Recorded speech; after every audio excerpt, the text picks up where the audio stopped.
Farmers in Ivory Coast have found a new promising business, breeding giant snails in order to avoid them from going extinct because of deforestation or pesticides. The same action is happening in South Africa, where farmers of a prized South African sea snail called abalone are fighting to protect the species from poaching. They can weigh up to 500 grams and grow to a length of 10 centimeters. Highly prized in the Ivory Coast, giant snails have fallen victim to deforestation and pesticides and are disappearing from the rainforest. In an effort to save the species, locals are breeding them in farms where the business is booming. With wild snail numbers steadily falling, farms specialized in breeding them have multiplied, some 1,500 in the humid south alone. The opportunities come first and foremost for ourselves. We train the farmers, we set them up and then we buy back. And our sale outlets, of course, are the snail shells, which are used to feed livestock. The third outlet is the snail slime, which can be used to make cosmetic products. And we have exclusive rights to make soap from snail slime. Snail flesh is very popular with Ivorians as well as in neighboring Gulf of Guinea countries.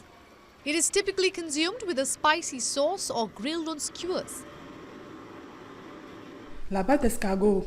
Snail slime moisturizes the skin. It moisturizes. It improves the complexion and slows down the aging of the skin.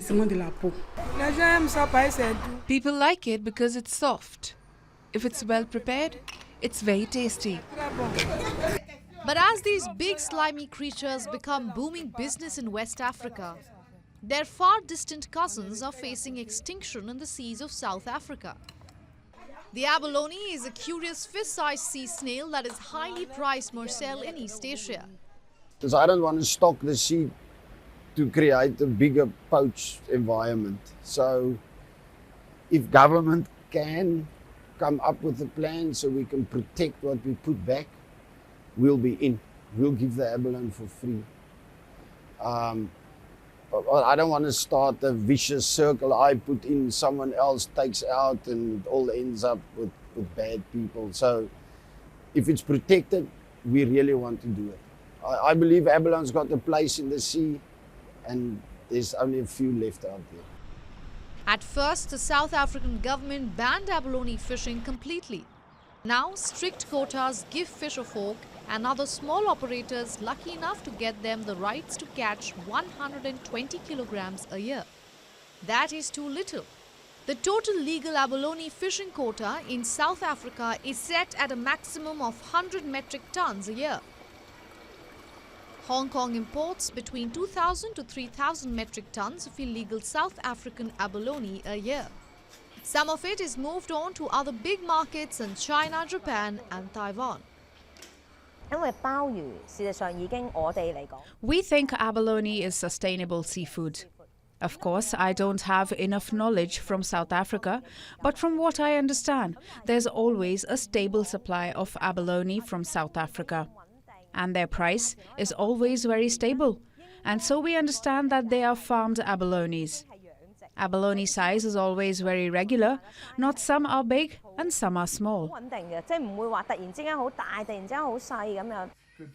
Officially, authorities are sticking to fishing quotas for now, but there are signs of change after a government-led meeting of all players early this year. For abalone farmers, the key must be involving communities like Houston instead of shutting them out.